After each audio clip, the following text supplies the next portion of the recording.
ایک ایسا پانی جسے پینے والا ہمیشہ کے لیے امر ہو جاتا ہے، وہ چشمہ جس کی تلاش میں ہر زمانے کے حکمرانوں، سیاحوں اور جہاز رانوں نے کی، آخر وہ چشمہ کہاں ہے اور اس پانی کو تاریخ کے کس ہستی نے پیا تھا؟ آپ اس شخص کے بارے میں جانتے ہیں جو آج سے ہزاروں سال پہلے پیدا ہوا لیکن آج بھی ہمارے درمیان زندہ ہے۔ یہ شخص مختلف موقعوں پر ہمارے سامنے آتا ہے اور ہمیں راہ دکھاتا ہے۔ یہ ویڈیو دنیا کے سب سے پر اسرار شخص کے متعلق ہے جن کے بارے میں ہر دور کے لوگ ہمیشہ تلاش میں رہے، جن کا نام خضر علیہ السلام ہے۔ حضرت خضر علیہ السلام کو ہمیشہ زندہ رہنے کی قوت کیسے ملی؟ آج کی اس ویڈیو میں اس کے متعلق گہرائی سے جانیں گے۔ ابن عساکر نے تاریخ دمشق میں لکھا ہے کہ جب حضرت آدم علیہ السلام کی وفات کا وقت آیا تو آپ نے اپنے تمام لڑکوں کو جمع کر کے فرمایا، اے میرے بیٹو، بے شک اللہ تعالیٰ زمین والوں پر ایک بڑا عذاب نازل فرمانے والا ہے۔ تم میری وفات کے بعد میرے جسم کو غار میں رکھ دینا یہاں تک کہ سکون پا جاؤں۔ تو میرے جسم کو ملک شام میں دفن کر دینا۔ لہٰذا آپ کی وفات کے بعد حضرت آدم کا جسم مبارک آپ کے بیٹوں کے پاس رہا۔ جب اللہ نے نوح علیہ السلام کو معبود فرمایا تو انہوں نے حضرت آدم کے جسم کو اپنے پاس رکھا۔ جس وقت اللہ نے زمین پر طوفان بھیجا اور پوری زمین ایک زمانہ تک ڈوبی رہی، پھر طوفان ختم ہونے کے بعد حضرت نوح بابل شہر میں آ کر ٹھہرے اور اپنے تینوں بیٹوں شام، حام اور یافس کو وصیت کی کہ آدم علیہ السلام کے جسم مبارک کو اس غار سے لا کر شام میں دفن کر دو جہاں انہوں نے وصیت کی تھی۔ تو ان لڑکوں نے کہا، زمین وحشت ناک ہے، نہ کوئی اس زمین سے مانوس ہے اور نہ وہاں کا راستہ جانتا ہے۔ حضرت نوح نے کہا، حضرت آدم علیہ السلام نے اس شخص کے لیے جو ان کے جسم کو دفن کرے گا قیامت تک زندہ رہنے کی دعا کی ہے۔ پھر آپ کا جسم مبارک اسی طرح رہا یہاں تک کہ آدم علیہ السلام کے ایک سلبی اولاد جن کا نام خضر تھا، انہوں نے آپ کے جسم مبارک کو دفن کیا۔ اللہ نے حضرت آدم کی دعا قبول فرمائی تو حضرت خضر علیہ السلام جب تک اللہ چاہے گا زندہ رہیں گے۔ آب حیات کا ذکر اسلامی کتابوں میں بھی موجود ہے اور اس کے متعلق کئی روایات نقل کی گئی ہیں۔ لہٰذا آب حیات اور ذوالقرنین کے متعلق امام زین العابدین نے ایک طویل قصہ بیان کیا ہے جس کے مطابق ذوالقرنین جو اللہ کے ایک نیک بندے اور بادشاہ تھے، فرشتوں میں سے ایک فرشتہ ان کا دوست تھا جن کا نام رفائل تھا اور وہ آپ سے ملاقات کرتا تھا۔ ایک دفعہ حضرت ذوالقرنین نے رفائل سے کہا کہ آپ آسمان پر اپنی عبادت کی کیفیت کو بتائیے۔ اس پر رفائل رو پڑے اور کہا کہ آسمان میں ایسے فرشتے ہیں جو ہمیشہ حالت قیام میں رہتے ہیں، کبھی بیٹھتے نہیں، اور کچھ حالت سجدہ میں رہتے ہیں جو کبھی سر نہیں اٹھاتے اور کہتے ہیں کہ اے پروردگار، ہم نے تیری عبادت کا حق ادا نہیں کیا۔ یہ سن کر ذوالقرنین رو پڑے اور کہا کہ اے رفائل، میری خواہش ہے کہ مجھے لمبی عمر ملے تاکہ میں اسے اپنی رب کی اطاعت و عبادت میں لگاؤں۔ اس پر رفائل نے کہا کہ اللہ نے ایک چشمہ پیدا کیا ہے جس کا نام آب بقا یا آب حیات ہے۔ جس نے بھی اس چشمے کا پانی پی لیا اسے کبھی موت نہیں آئے گی یہاں تک کہ وہ خود اللہ سے اپنی موت نہ مانگے۔ ذوالقرنین نے پوچھا کہ آپ اس جگہ کو جانتے ہیں؟ اس نے کہا نہیں، لیکن وہ چشمہ ایسی تاریک اندھیری وادی میں ہے جس پر کبھی کسی انسان اور جن کا گزر نہیں ہوا۔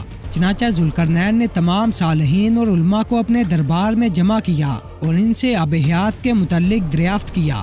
تمام لوگوں نے کہا کہ ہمیں ایسے کسی چشمے کے بارے میں علم نہیں ہے، البتہ ایک عالم نے ذوالقرنین سے کہا کہ میں نے آدم کی وصیت میں ان وادیوں کے بارے میں پڑھا ہے اور یہ بھی سنا ہے کہ سام بن نوح کی اولاد میں سے ایک شخص پیدا ہوگا جو اس چشمے کا پانی پیے گا، اور وہ چشمہ اس مقام پر ہے جہاں سورج غروب ہوتا ہے۔ لہٰذا حضرت ذوالقرنین نے سامان سفر درست کیا اور چشمے کی تلاش میں نکل پڑے۔ حضرت ذوالقرنین نے اس سفر میں اپنے وزیر کو بھی ساتھ لے لیا تھا جن کا نام حضرت خضر علیہ السلام تھا اور آپ ذوالقرنین کے خالازاد بھائی تھے۔ ذوالقرنین اپنے لشکر کے ساتھ مسلسل 12 برسوں تک یوں ہی مغرب کی طرف سفر کرتے رہے اور ایک طویل سفر طے کرنے کے بعد آخرکار یہ لوگ اس وادی کے کنارے پہنچ گئے۔ ذوالقرنین نے اپنے لشکر سے 6000 قابل ترین سپاہیوں کو لے کر اس اندھیری وادی میں داخل ہوئے جن میں خضر علیہ السلام بھی تھے۔ اس وادی میں داخل ہوتے ہی اچانک طوفان آ گیا اور زوردار بجلیاں چمکنے لگی۔ ذوالقرنین کا لشکر بکھر گیا اور کچھ دیر بعد جب طوفان تھما تو حضرت ذوالقرنین دائیں طرف جا پہنچے جبکہ خضر علیہ السلام بائیں جانب چلے گئے۔ خضر علیہ السلام اس تاریخ راہ میں بھٹکتے ہوئے چشمہ حیات تک جا پہنچے۔ آپ کو شدید پیاس لگی تھی، لہٰذا آپ نے چشمے کا پانی پیا، اس سے غسل کیا اور پانی سے وضو بھی کیا۔ یہ چشمہ دودھ سے زیادہ سفید اور شہد سے زیادہ میٹھا تھا۔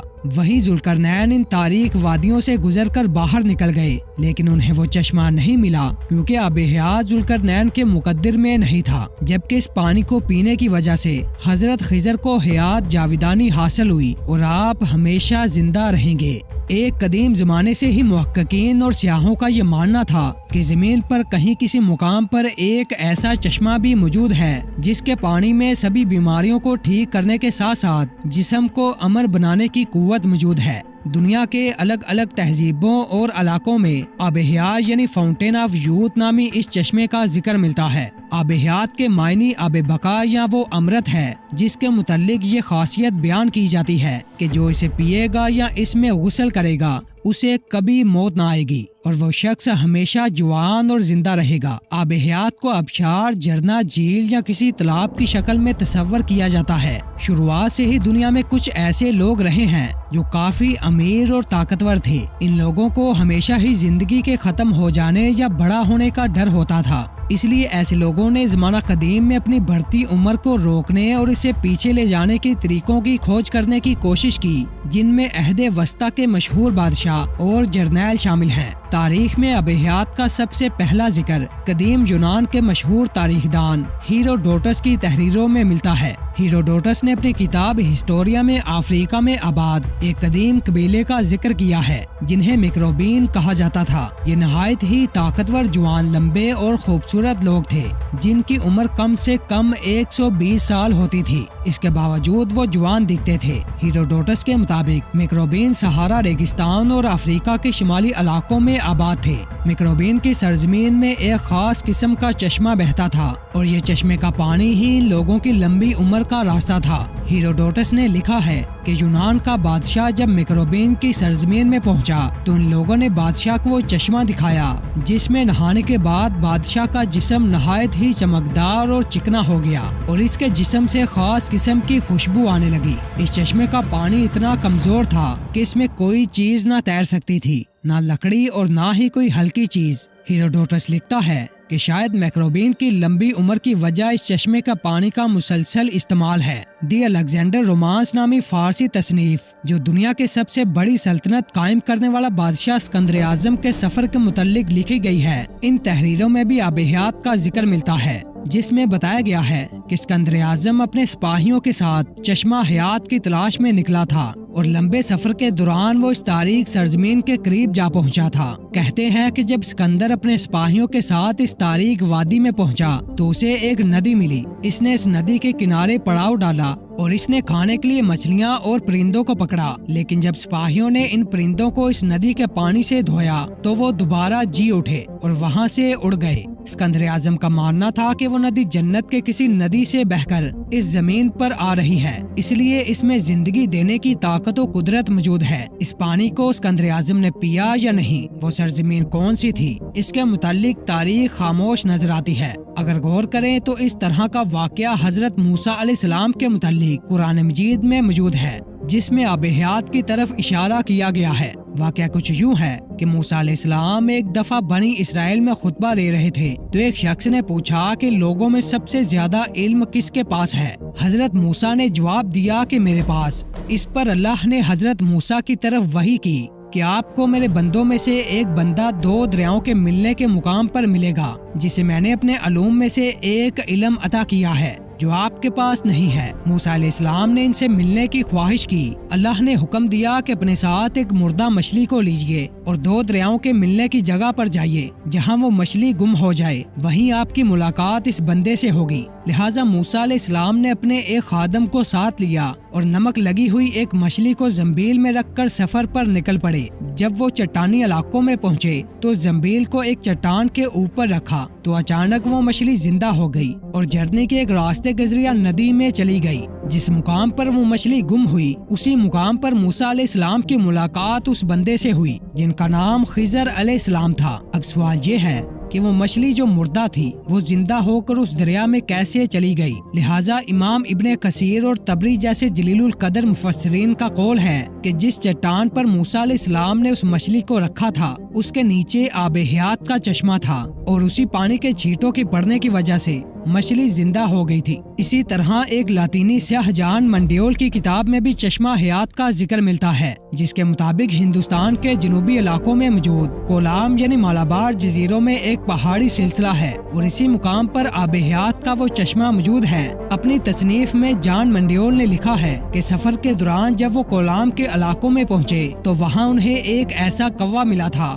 جس میں مختلف مصالحوں کی خوشبو آتی تھی اور یہ خوشبو ہر گھنٹے بدل جاتی تھی۔ مقامی لوگوں کے مطابق اس کوا کے پانی سے بیماریاں ٹھیک ہوتی تھی اور اس کا پانی پیتے رہنے سے انسان بہت لمبے وقت تک جوان بن رہتا تھا، جسے ویل آف یوتھ کہا جاتا تھا۔ 11ویں صدی میں آب حیات کی کہانیاں پھر سے تب مشہور ہوئی جب سال 1165 عیسوی میں پرسٹن جان نے بعض لاطینی بادشاہ کو ایک خط لکھا جس میں انہوں نے افریقہ کے ایک علاقے کا ذکر کیا تھا۔ ان کے مطابق ایتھوپیا کے قریب ایک واٹر آف فاؤنٹین یعنی چشمہ تھا جس کے پانی میں یہ خاصیت تھی کہ اس میں نہانے والے شخص کی عمر 30 کی ہو جاتی تھی، خواہ وہ کتنا ہی بوڑھا کیوں نہ ہو۔ چشمہ حیات کا ذکر انجیل کی کتاب یوحنا میں بھی ملتا ہے۔ یوحنا کے مطابق پھر اس نے مجھے بلور کی طرح چمکتا ہوا آب حیات کا ایک دریا دکھایا جو خدا کے تخت سے نکل کر اس شہر کے درمیان میں بہتا تھا اور اس دریا کے پار زندگی کا درخت تھا۔ کتاب یوحنا کے مطابق جو شخص بھی آب حیات کے اس چشمے میں داخل ہوگا اس کے جسم میں موجود ہر تکلیف اور ہر زخم ٹھیک ہو جائے گا، جبکہ ایک نظریہ یہ ہے کہ آب حیات زیر زمین یعنی انڈر گراؤنڈ دنیا میں موجود ہے۔ کئی سیاحوں نے زیر زمین دنیا کو کھوجنے کے دعوے بھی کیے ہیں، لہٰذا ممکن ہے کہ آب حیات زمین کے اندر کسی مقام پر موجود ہو اور تا قیامت اسے انسانی نظروں سے چھپا دیا گیا ہو۔